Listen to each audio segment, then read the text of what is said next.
우리 앞뒤 좌우에 있는 믿음의 형제 자매들과 반갑게 인사하도록 하겠습니다. 사랑합니다. 축복합니다. 참 잘 오셨습니다. 은혜 많이 받으시기 바랍니다. 우리 한 번 더 이렇게 이야기해 볼까요? 믿음으로 고백해야 됩니다. 당신은 최고로 멋지십니다. 당신은 최고로 아름다우십니다. 네, 믿음으로 고백하시면 그대로 믿는 줄 믿습니다. 네, 우리 육신의 눈으로 보면 좀 힘들 수가 있습니다. 하지만 믿음이라면 가능합니다. 네, 감사합니다. 네, 오늘 말씀 제목 혹시 기억나시나요? 말씀 제목 다 아시나요? 우리 한번 다 같이 말씀 제목을 읽어보겠습니다. 시작! 네, 사랑하면 닮는다 라는 제목으로 하나님의 귀한 말씀을 나누고자 합니다. 오래된 부부, 오랜 연인 보면 오묘하게, 교묘하게 서로 닮아갑니다. 함께 오랜 시간을 생활하다 보니까 말투도 비슷해지고 심지어 생김새도 아니면 음식을 먹는 거라든가 여러 가지 생활 습관과 패턴들이 많이 닮게 됩니다. 심지어 좋아하는 음식도 바뀌게 됩니다. 혹시 여러분들은 과일의 왕자, 과일의 킹 오브 킹, 과일의 맥스, 혹시 그 과일이 무엇인지 아시나요? 맞아요. 두리안. 저는 처음에 결혼했을 때 어느 날 집에 갔는데 웬 집에서 개똥 냄새가 나는 거예요. 이게 무슨 냄새야? 그래서 아니 무슨 오물을 투척했나 하고 가봤더니 두리안을 꺼내놓고 맛있게 먹고 있는 거죠. 그래서 저는 냄새가 너무 심해가지고 저는 좀 냄새에 민감해서 한 입 먹는 것도 정말로 힘들었습니다. 그런데 오랜 시간이 지난 지금 없어서 못 먹습니다. 제가 막 두리안 캔디 먹고 막 형제 자매들과 막 얘기하고 막 이렇게 입냄새 막 풍기고 그 정도로 좋아할 정도로 음식에 대한 것들이 많이 바뀌게 되었습니다. 음식뿐이겠습니까? 성격이라든가 말투 많은 것들이 서로 사랑하게 되면 닮아가게 됩니다. 그런데 오늘의 이 귀한 말씀을 통해서 하나님께서는 이 이스라엘 백성들이 자기 자신을 닮아가기를 원한다고 그렇게 말씀하고 있습니다. 왜냐? 하나님은 이스라엘 백성을 너무나 사랑하시기 때문입니다. 바로 이 앞부분, 레위기 앞부분은 어떠한 말씀 가운데 있냐면 출애굽한 이후에 시내산에서 어떻게 하면 하나님의 백성답게 살아갈까? 또한 이 이스라엘 백성들과 하나님께서 결혼생활, 신혼생활 하는 내용이 바로 이 레위기에 나와 있는 것입니다. 그래서 저는 예전에 이 레위기를 뭐라고 소개를 했냐? 바로 사랑의 책. 하나님과 이스라엘 백성들이 만나는 사랑의 책. 이스라엘과 또한 하나님이 함께 만나서 어떠한 방식으로 만나고 데이트하고 삶 가운데 무엇을 조심하며 서로 닮아가는가에 대한 내용이 바로 이 레위기라고 제가 소개를 한 적이 있습니다. 그래서 1장부터 7장, 레위기 1장부터 7장의 내용은 바로 무엇이냐? 5가지의 제사를 말하면서 어떠한 방식으로 이스라엘 백성들이 하나님을 만날 수 있는지에 대해서 1장부터 7절에서 이야기하고 있습니다. 그리고 8장에서 10장까지의 내용은 무엇이냐? 실제로 이 제사를 실제로 드리는 것이 8장부터 10장까지의 내용입니다. 그리고 오늘 우리가 함께 나누게 될 이 11장의 내용부터는 무엇이냐?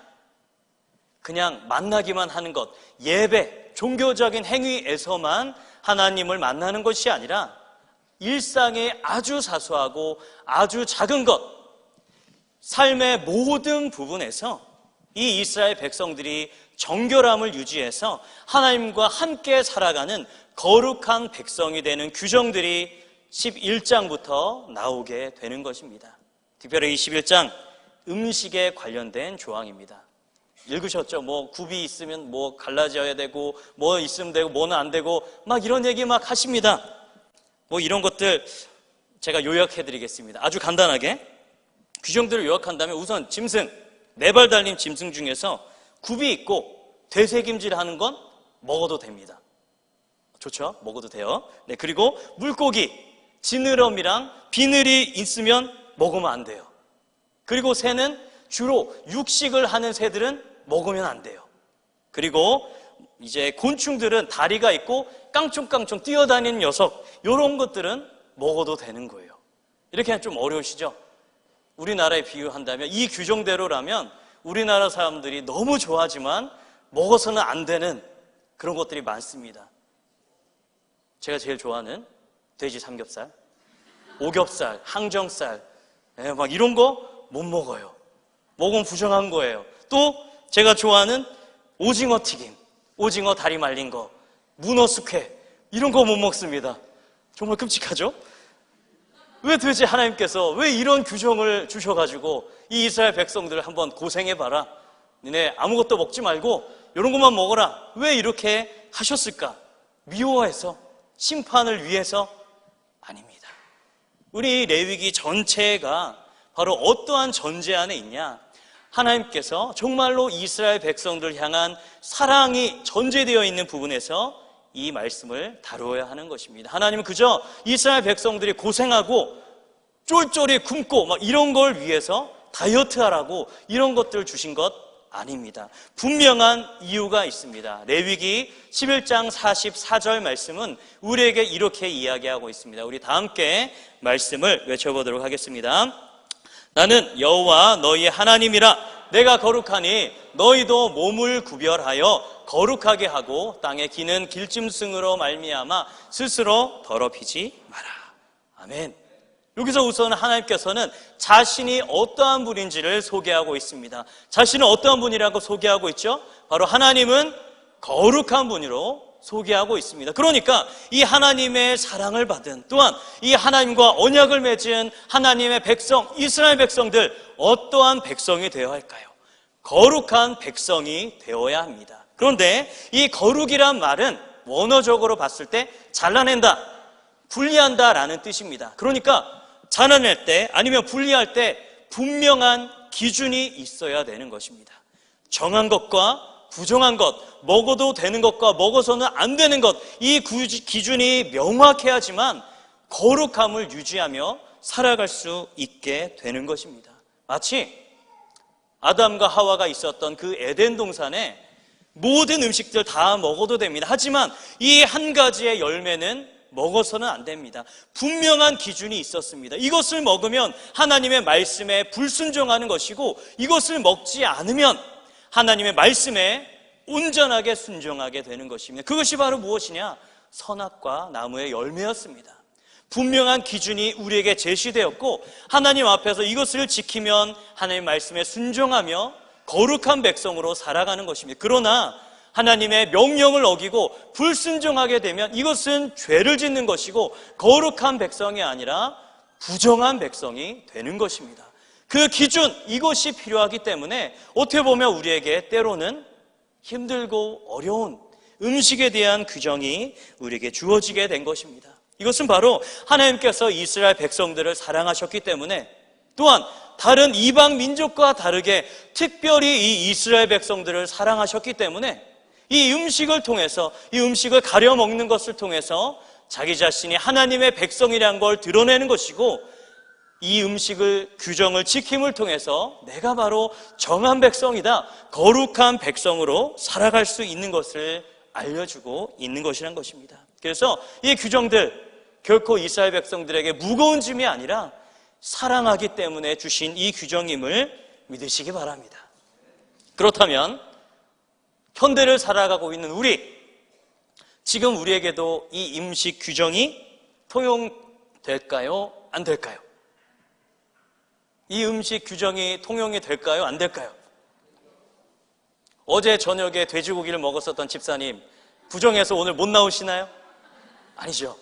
문어 숙회 먹었다고 해서 교회 못 나오거나 그러지 않습니다. 이제 더 이상 이 음식 규정들 우리에게 얽매이지 않거나 또한 우리를 속박하는 것이 아닙니다. 왜냐하면 이 모든 율법 조문이 예수 그리스도를 통해서 완성되었으며 완료되었으며, 이제 더 이상 우리의 구원에 있어서, 성도들의 삶에 있어서 이 율법 규정들이 우리를 얽어매지 않는다고 성경은 분명하게 이야기하고 있기 때문입니다. 우리 에베소서 2장 15절 말씀은 우리 함께 읽어보도록 하겠습니다. 시작. 법조문으로 된 계명의 율법을 배하셨으니, 이 율법, 폐하셨다 말씀하고 있습니다. 또한 마태복음 5장 17절 말씀 우리 다 같이 고백하겠습니다. 시작. 내가 율법이나 선지자를 폐하러 온 줄로 생각하지 마라. 폐하러 온 것이 아니로 완전하게 하려 함이라. 아멘. 예수 그리스도를 통해서 모든 율법의 계명들, 아주 작은 거에서부터 아주 큰 것까지 그 모든 것을 예수 그리스도께서 완성하셨음을 믿으시기 바랍니다. 우리의 구원에 있어서 이제 더 이상 이 율법이 우리를 얽매이지 못하고 우리를 속박하지 못하며 이제는 예수 그리스도를 믿는 그 믿음 하나면 충분한 것입니다. 믿음이면 충분한 것입니다. 복음이면 충분한 것입니다. 이 놀라운 사실을 기뻐하시기 바랍니다.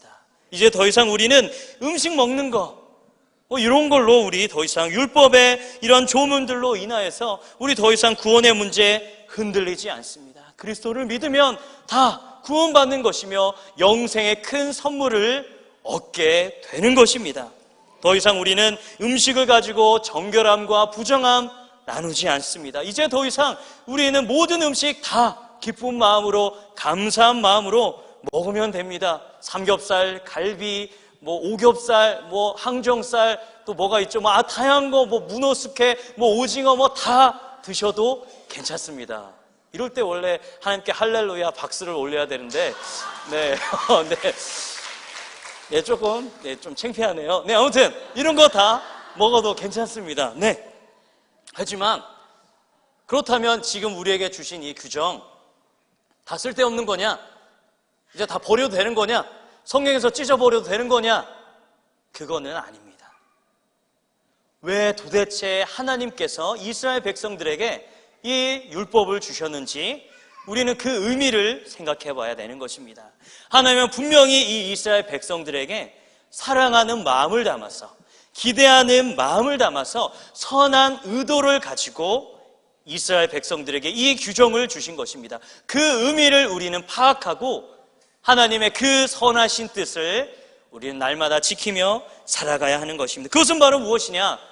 우리가, 부름받은 우리가, 예수 그리스도를 믿는 우리가 거룩한 백성으로 살아가시기를 주님은 바로 우리에게 요구하고 있음을 믿으시기 바랍니다.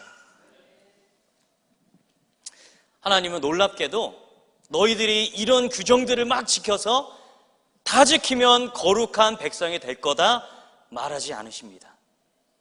너희가 이런 규정 613가지가 되는 그 모든 규정을 다 지켜야지 하나님의 백성이 된다, 거룩한 백성이 된다 말씀하시지 않습니다. 왜냐? 그건 불가능하기 때문입니다. 불가능한 것 요구하시지 않는 분이십니다. 하나님은 먼저 우리에게 너희는 거룩한 백성이다 라고 먼저 우리에게 말씀하십니다. 너희는 내가 부른 백성이고 나의 백성이며 나의 소유이며 왕같은 제사장이고 거룩한 백성이다 라고 먼저 우리의 신분을 먼저 말씀하고 있습니다. 맞습니다. 우리는 이 하나님의 부르심대로, 하나님께서 우리를 부르신 그대로 이미 우리는 하나님의 백성입니다. 이 사실을 믿으시기 바랍니다. 우리 양옆에 있는 형제 자매들에게 이렇게 담대하게 믿음으로 고백합시다. 당신은 하나님의 거룩한 백성입니다. 함께 고백하도록 하겠습니다. 아멘. 이 사실을 믿으시기 바랍니다. 우리가 그러한 거룩한 백성이기 때문에 하나님께서 이렇게 요구하고 계십니다.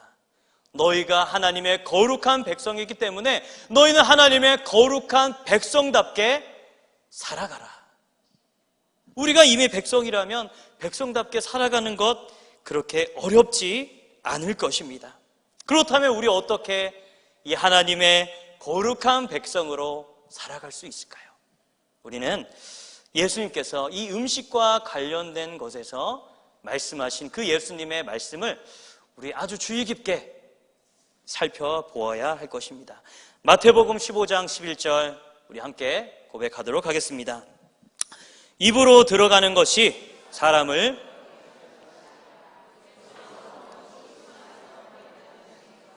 아멘. 이것은 예수님께서 말씀하신 것입니다. 예수님께서 뭐라고 말씀하시냐면 무엇을 먹느냐, 어떤 것을 먹느냐가 거룩의 기준이 아니라고 말합니다.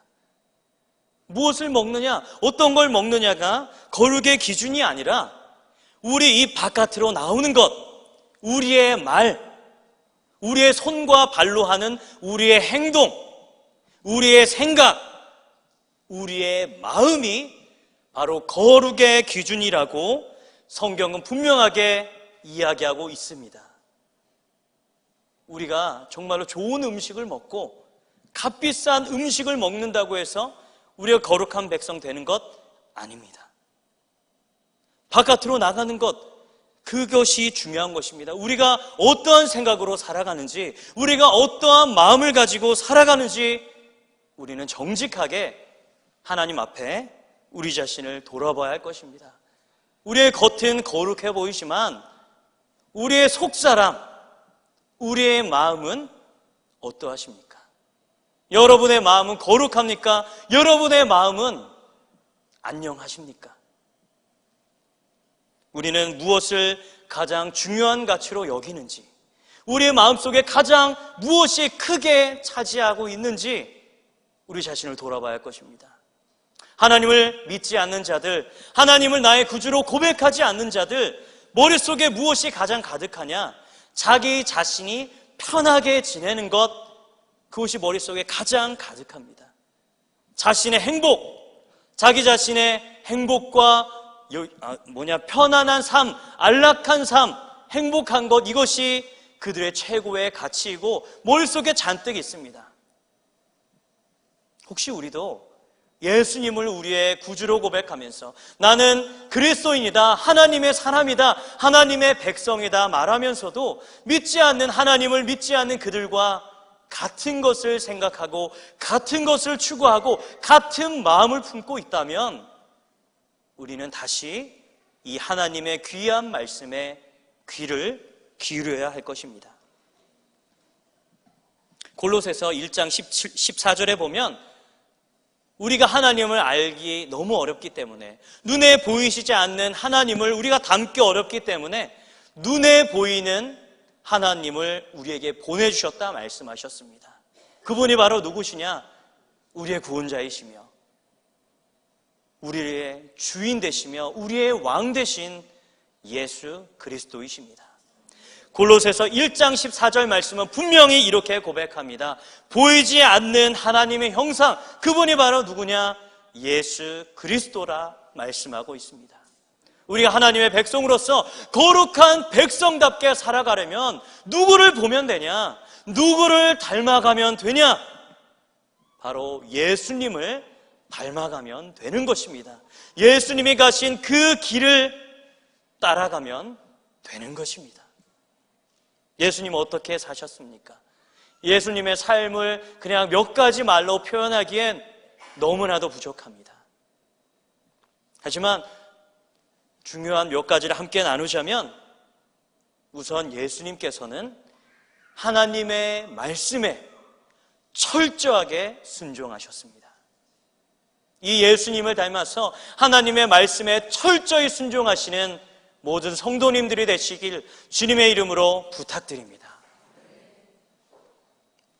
예수님께서는 이제 십자가 단 한 번도 존재적으로 성부 아버지 하나님과 한 번도 떨어져 보지 않았었던 그 예수님께서 이제 곧 십자가에서 하나님과 완전한 그 단절을 앞두고 계셨습니다. 그리고 겟세마네 동산에서 피가 땀방울이 되는 것처럼 간절하게 기도하셨습니다. 가능하다면 이 잔을, 하나님과 단절되는, 하나님과 나누어지는 이 끔찍한 고통을 피할 수 있다면 이 잔을 피하도록 도와주십시오라고 기도합니다. 하지만 그곳에서 머무르지 않으셨습니다. 하지만 아버지의 뜻이라면, 그것이 하나님의 뜻이라면 내 자신이 바로 십자가에 달려 아버지 하나님과 완전한 단절, 나눠짐을 경험하기를, 그것이 바로 하나님의 뜻이라면 그 잔을 달게 받겠습니다. 그 길을 그대로 걸어가겠습니다. 이것이 바로 예수 그리스도의 완전한 순종, 전적인 순종을 바로 우리에게 보여주고 있는 것입니다.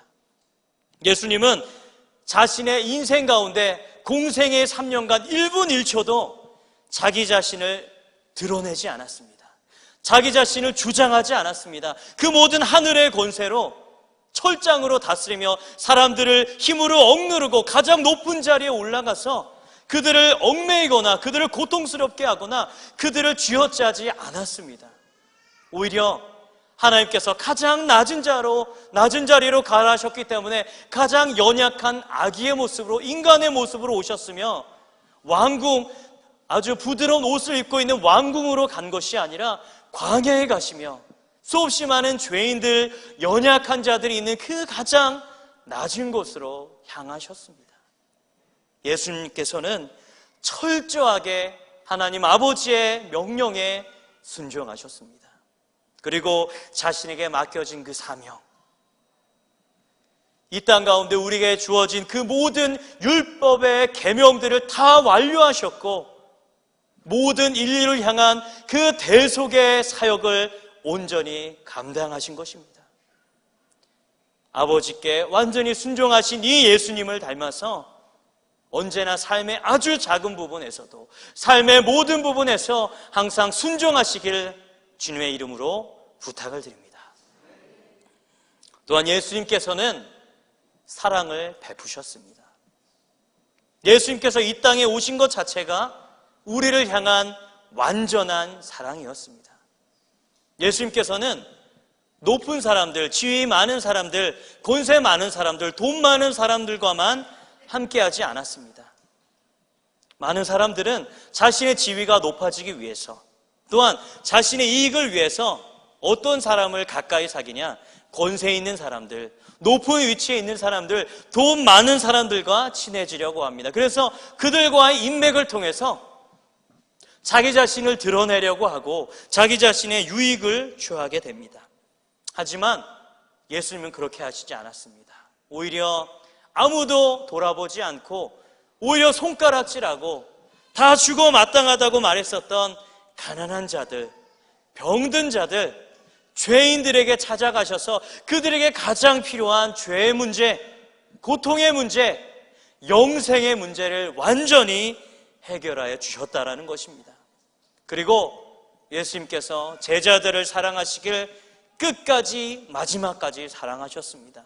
그래서 자기를 팔려고 했었던 그 유다마저도 끝까지 주님의 사랑으로 돌보셨고 그에게 기회를 주신 모습을 보여주셨던 것입니다. 우리 어떻게 예수님을 닮는다고 하면서 쉽게 다른 사람들에게 손가락질할 수 있을까요? 예수님의 사람이라고 말하면서 어떻게 뒤에서 쉽게 다른 사람을 헐뜯을 수 있을까요?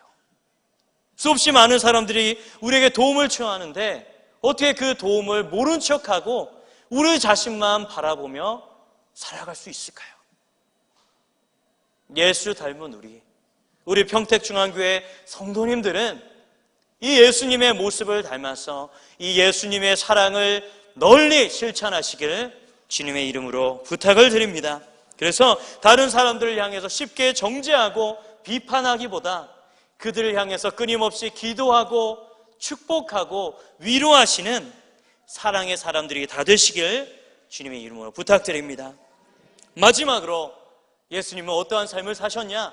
예수님은 항상 하나님과 동행하셨습니다. 어떻게 보면 예수님은 하나님이시기 때문에 굳이 기도할 필요가 있나 싶습니다. 굳이 하나님의 말씀을 읽을 필요가 있나 싶습니다. 하지만 예수님께서는 이 땅 가운데 오셔서 시간이 날 때마다 습관적으로 계속적으로 빈들에 나가서 광야에 나가서 끊임없이 하나님 앞에 간절히 기도하셨습니다. 또한 하나님의 말씀을 날마다 묵상하며 이 하나님의 말씀에 따라 살아가기를 힘쓰셨습니다. 우리도 이 예수님을 닮아가기 원한다면, 하나님의 거룩한 백성으로서 우리가 살아가기 원한다면 매일매일 하나님과 동행하시기 바랍니다. 우리에겐 일주일치의 은혜가 필요하지 않습니다.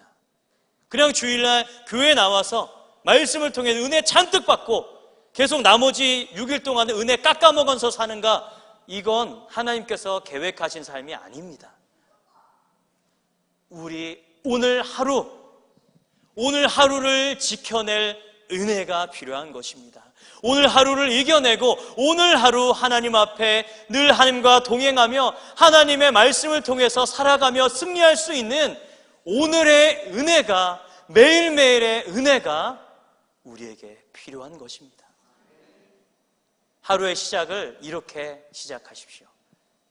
하나님, 제가 오늘 하나님의 기쁨이 되기 위해서 어떠한 것을 해야 되겠습니까? 누구에게 찾아가며 무엇을 하며 어떤 일을 해야 되겠습니까? 이것부터 시작하십시오. 또한 여러 가지 일을 해 나가는 가정 가운데서도 남아있는 이 남은 하루의 이 시간 동안 어떻게 하면 하나님과 동행할 수 있을까? 무엇이 하나님의 기쁨이 되는지를 날마다 고민하며 기도하며 하나님과 동행하시길 주님의 이름으로 부탁을 드립니다. 바로 예수 그리스도께서는 최고의 순종, 최고의 사랑, 날마다 동행함을 통하여서 그 아버지의 마음을 흡족하게 하셨습니다. 그래서 빌립보서 말씀에 보면 이 낮아지시고 죽으신 이 예수님을 모든 만물 위에 가장 높은 위치로 세우셨고 모든 자들이 이 예수 그리스도께 무릎을 꿇고 영광 올려드린다 말씀하고 있습니다. 우리 하나님의 거룩한 백성 예수님을 닮은 우리 최고의 순종을 하나님께 올려드립시다. 최고의 사랑을 하나님께 드립시다. 매일매일 1분 1초 하나님과 동행하시기 바랍니다. 그래서 우리 평택중앙교회 모든 성도들이 하나님을 닮은 자, 예수 그리스도를 닮은 자, 하나님의 거룩한 백성으로서의 그 삶을 온전히 살아가시길 주님의 이름으로 축복합니다.